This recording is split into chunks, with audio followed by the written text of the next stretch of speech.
सुंदर कांड हिंदी में पेज नंबर 6 और पेज नंबर 7, पेज नंबर 8 और पेज नंबर 9। मनोजं मरुतुल्यवेगं जितेन्द्रियं बुद्धिमतां वरिष्ठं वातात्मजं वानरुद्धमुख्यं श्रीरामदूतं शरणं प्रपद्ये। अक्लित बलधामं हिमशैलाभदेहं दण्डवन्कीर्सानुं ज्ञानिनां गृह्ण्यं सकलगुणनिधानं वनराणामिधीशं रघुपतिप्रियभक्तं वातजातं नमामि।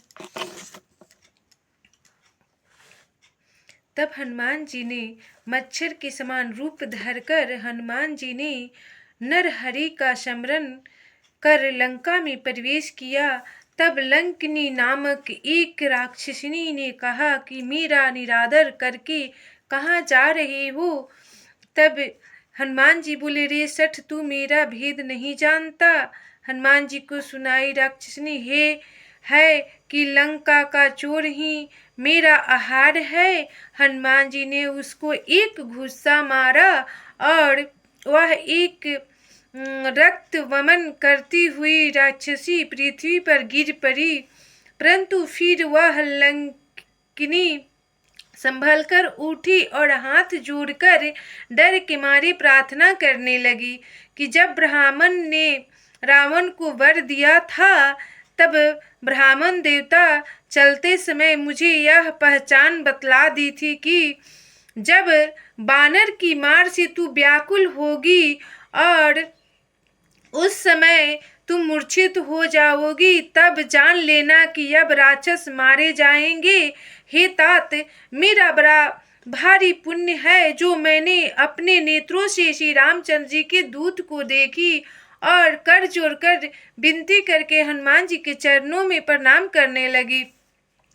हे तात, स्वर्ग और मोक्ष के सुख को जो तराजू के एक पलड़े पर रखे और दूसरे में सत्संग का सुख रखे तो सब मिलकर भी सत्संग के सुख के समान नहीं हो सकता।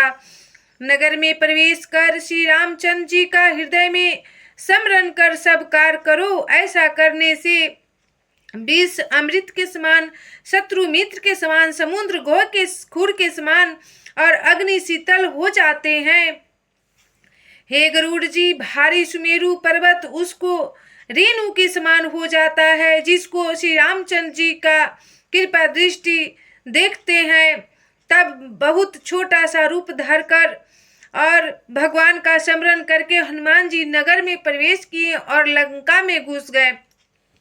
फिर एक एक घर को ढूंढ डाला, जहां तहां अनगिनत योद्धाओं को देखा। रावण के मंदिरों में गए तो वह राज मंदिर बहुत ही रमणीय था, जिसका वर्णन नहीं किया जा सकता। अति सुंदर था और सोने से जड़ित था।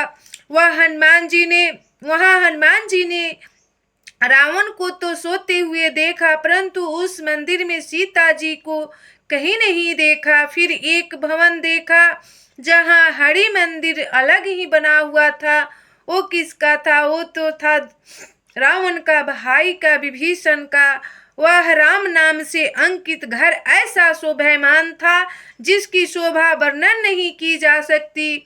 वहां नवीन तुलसी गाछ का वृक्ष, बहुत से झुंड के झुंड देखकर कपिराज हनुमान जी बहुत प्रसन्न हुए। और लंका में निशाचर ही रहते हैं, यहाँ सज्जन का वास कहाँ। मन ही मन हनुमान जी मन में ऐसा तर्क और वितर्क ही कर रहे थे कि उसी समय विभीषण जाग उठे। और विभीषण ने जागते ही राम नाम का स्मरण किया। तब सज्जन जानकर हनुमान जी बहुत प्रसन्न हुए। तब इससे तो अवश्य ही पहचान करूंगा, क्योंकि सज्जन पुरुष से कार्य की हानि नहीं होती।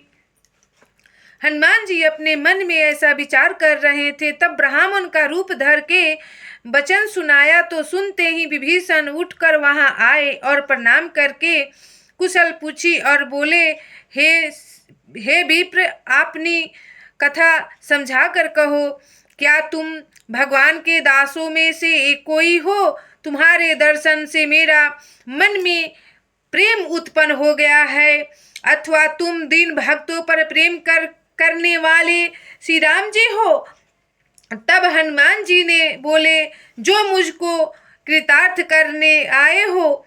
और विभीषण उनसे पूछने लगे। तब हनुमान जी ने सब राम कथा कही और अपना नाम बताया। इस प्रकार कहते सुनते दोनों के शरीर अत्यंत पुलकित हो गए और श्री राम जी के गुण स्मरण करके प्रेम में मग्न हो गए। विभीषण बोले, हे हनुमान जी सुनो, हमारा यहाँ रहना ऐसा ही जैसे दांतों के बीच में बिचारी जीभ रहती है। हे तात, क्या मुझे अनाथ जानकर श्री रामचंद्र जी कभी दया भी करेंगे मुझ पर? ऐसा वचन हनुमान जी को विभीषण जी ने सुना रहे हैं। तब विभीषण जी बोले, मैं तो तामसी शरीर से कुछ साधन तो होता नहीं और न श्री राम जी के चरण कमलों में प्रीति ही है, परंतु हे हनुमान, मुझको भरोसा हुआ, क्योंकि भगवान की कृपा के बिना संत नहीं मिलते, ऐसा वेद कहता है। यदि श्री रघुनाथ जी ने कृपा की तभी तो आपने मुझको हट करके दर्शन दिया है। यह सुनकर हनुमान जी बोले, सुनो विभीषण, प्रभु की यही रीति है कि वे सेवक पर सर्वदा ही प्रीति करते हैं। कहो मैं कौन बड़ा कुलीन हूँ, मैं तो बानर, चंचल और सभी प्रकार से नीच हूँ। प्रातः काल के समय जो हमारा नाम लेता है उसको उस दिन भोजन भी नहीं मिलता। इसलिए हे सखा, मैं ऐसा नीच हूँ तो भी श्री रघुनाथ जी ने मुझ पर कृपा की है। इस प्रकार श्री राम जी के चरणों में स्मरण करके विभीषण के नेत्रों में जल भर आया। और यदि जान करके भी ऐसे स्वामी को भूल जाए तो भी मनुष्य क्यों न दुखी हो। इस प्रकार श्री राम जी का गुण समूह कहते हुए दोनों ने संत समागम श्रवणानंद की विश्राम पाया। और फिर विभीषण ने सब कथा कही कि जिस प्रकार जानकी जी वहाँ रही। तब हनुमान जी ने कहा, सुनो भाई, मैं जानकी माता को देखना चाहता हूँ। तब विभीषण बताया। तब जानकी जी से मिलने के सब युक्ति विभीषण ने सुनाया। हनुमान जी को विदा मांग कर चले। वहां से हनुमान जी जब लंका में प्रवेश के समय का रूप धारण करके गए, जहां अशोक वन में सीता जी रहती थी, तब देखकर मन ही मन प्रणाम किया। फिर अशोक वृक्ष पर बैठ गए। चार पहर भर रात्रि व्यतीत हो गई। सीता जी की शरीर दुबला हो रहा है, सिर के केशों की जटासी हो गई है और राम जप रही है, राम राम रट लगाए नीचे देख रही है। वे अपने चरणों की ओर नेत्र किए थी और उनका मन श्री राम जी के चरणों में लीन हो रहा है। इस प्रकार जानकी जी की दीन दशा को देखकर हनुमान जी बहुत दुखी हुए। तब हनुमान जी वृक्ष के पत्तों में छिप रहे हैं और मन में विचारने लगे कि हे भाई, अब क्या करूं। उसी समय साथ में बहुत सी स्त्रियों को साथ लिए और अपना बहुत श्रृंगार किए हुए रावण वहां आया सीता जी के पास। तब दुष्ट रावण ने उनके भांति से सीता को समझाया तथा साम दाम भेद दिखाया और कहने लगा, हे सुंदरी, मुख वाली, श्यानी, सुमुखी, सुन, मंदोदरी आदि सब रानियों को तेरी दासी बना दूंगा, यह मेरा प्रण है। परंतु एक बार प्रसन्न होकर मेरी ओर देख। तब यह सुनकर वैदेही सीता और रावण के बीच में तृण रखकर और एक तिनका रहकर श्री राम जी का स्मरण कर बोली, हे रावण सुन, जुगनू के प्रकाश से क्या कभी कमलिनी खिल सकती है, ऐसा मन में समझती हुई जानकी जी कहती है, रे दुष्ट, क्या तुझको रघुनाथ जी के बाणों की सुध नहीं है। ऐसा रावण अपने को खदोत के समान और अरे मूर्ख, मुझको सुने में हर लाया। सीता जी ने बोली, नीच निर्लज, तुझको लजा नहीं आती। रावण अपने को खदोत के समान और श्री रामचंद्र जी को सूर्य के समान ऐसे कठोर वचन सुनकर बहुत क्रोध हो गया और क्रोधित हो गया और अपना चंद्रहास खड्ग तलवार निकालकर सीता जी से बोला, हे सीता, तूने मेरा अपमान किया है, अतः तेरा सिर इस कठिन तलवार से काटूंगा, नहीं तो शीघ्र ही मेरी बात मान ले। हे सुनमुखी, हे सुंदरी, न मानने से तेरी जीवन की हानि होगी। और यह सुनकर सीता जी बोली, रे दशकंधर, हाथी के सूंड के समान सुंदर को जो प्रभु की भुजा है वह भुजा मेरे कंठ पर होगी या तेरी घोर तलवार। सुन मूर्ख, मेरा भी प्रण पक्का है।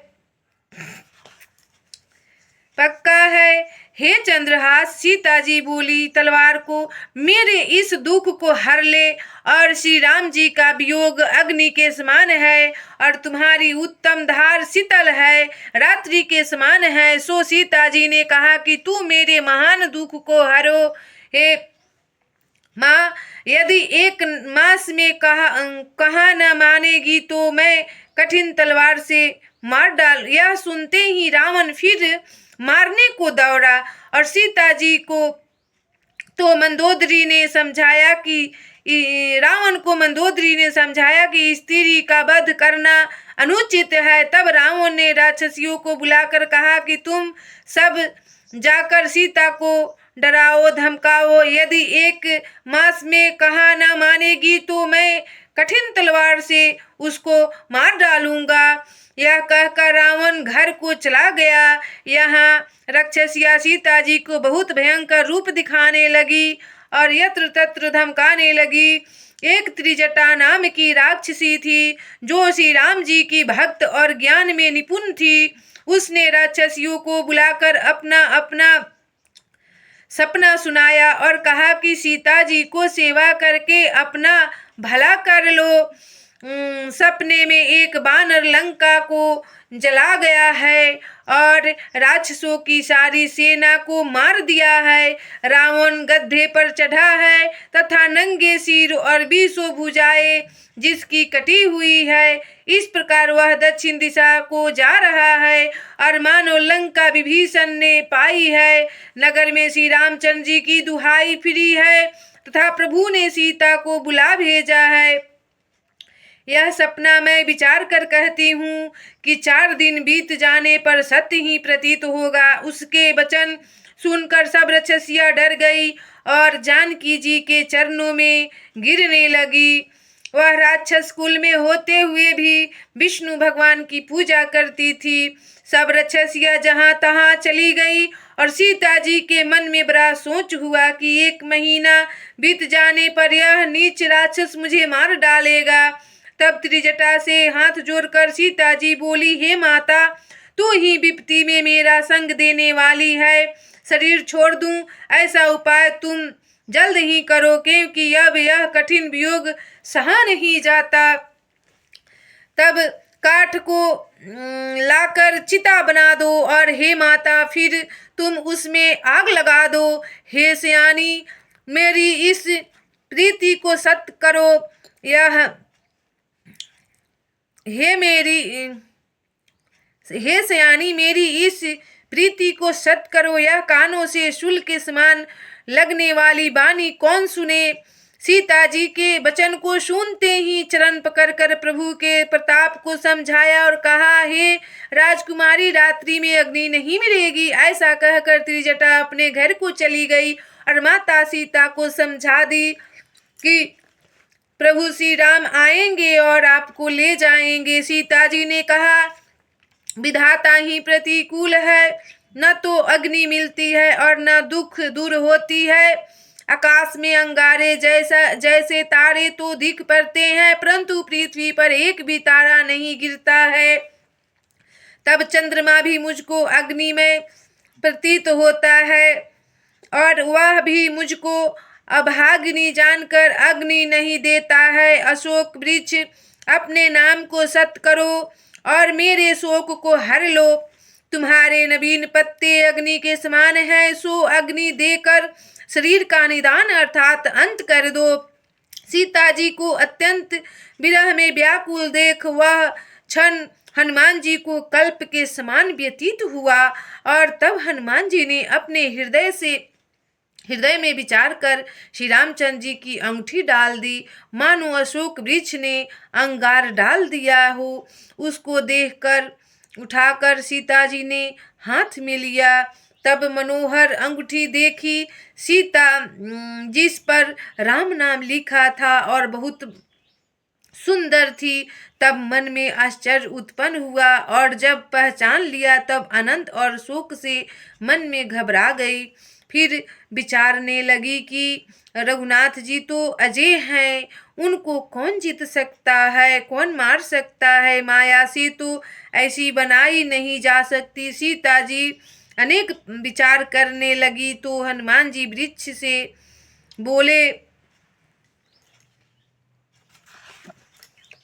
हनुमान जी वृक्ष से बोले श्री रामचंद्र जी का गुण वर्णन करने लगे, जिसे सुनते ही सीता जी के दुख दूर हो गए। उन्होंने आदि से सब कथा कह सुनाई और सीता जी मन लगाकर सुनने लगी। तब उसे सुनकर सीता जी बोली, जिसने कानों को अमृत के समान यह कथा सुनाई है वह आकर प्रकट हो क्यों नहीं हो जाता। तब हनुमान जी समीप चले गए तो सीता जी फिर कर बैठ गई और मन में संदेह हुआ। हनुमान जी बोले, हे माता, मैं शपथ खाकर कहता हूँ कि मैं श्री रामचंद्र का दूत हूँ। हे माता, यह अंगूठी श्री रामचंद्र जी की है। श्री रामचंद्र जी ने तुमको पहचानने के लिए दी है। यह सुनकर जानकी जी ने कहा, कहो नर बानर साथ कैसा। तब हनुमान जी ने सब कथा कही। हनुमान जी के यह प्रेम सहित वचन सुनकर सीता जी के मन में विश्वास हो गया और जान लिया कि यह मन कर्म वचन से कृपा सिंधु श्री राम जी का ही सेवक है। तब भगवान श्री राम जी का सेवक जानकर बहुत प्रीति बढ़ी, नेत्रों में जल भर आया, रोमावली खड़ी हो गई। सीता जी ने कहा, हे हनुमान, विरह रूपी समुद्र में डूबते हुए मुझको तुम नौका रूप हो गए, तुम्हारी बलि जाऊं। यह कहो कि सुख निधान श्री रामचंद्र जी अपने छोटे भाई लक्ष्मण समेत कुशल से तो हैं। तब श्री राम जी तो कोमल चित्त दयालु हैं, तब किस कारण इतनी निष्ठुरता धारण किए हैं। जो स्वामी सेवक को सुख दाता हैं, वे श्री रघुनाथ जी क्या कभी मेरी भी याद करते हैं। हे तात, क्या कभी ऐसा भी होगा कि स्वामी कोमल शरीर देखकर मेरे नेत्रों को शीतल होंगे। सीता जी के मुख से वचन नहीं आया और नेत्रों में जल भर आया। वह बोली, आह नाथ, आपने मुझको भुला दिया। तब सीता जी को व्याकुल देखकर हनुमान जी ने यह मधुर वचन बोले।